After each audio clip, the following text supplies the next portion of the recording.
நெல்லையைச் சேர்ந்த மணமகனுக்கும் வியட்நாமைச் சேர்ந்த மணமகளுக்கும் நடைபெற்ற திருமணத்தில் உற்றார் உறவினர்கள் மற்றும் நண்பர்கள் ஒன்று கூடி மணமக்களை வாழ்த்தினர். நெல்லை டவுன் பகுதியைச் சேர்ந்த சுப்பிரமணியன் வாசுகி தம்பதியரின் மகன் மகேஷ்.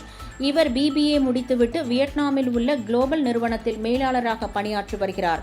இவர் பணி செய்யும் அதே நிறுவனத்தில் வியட்நாம் பகுதியைச் சேர்ந்த நுகின் லீ தை பணியாற்றி வந்த நிலையில் இருவருக்கும் இடையே ஏற்பட்ட நட்பு பின்னர் காதலாக மாறியது.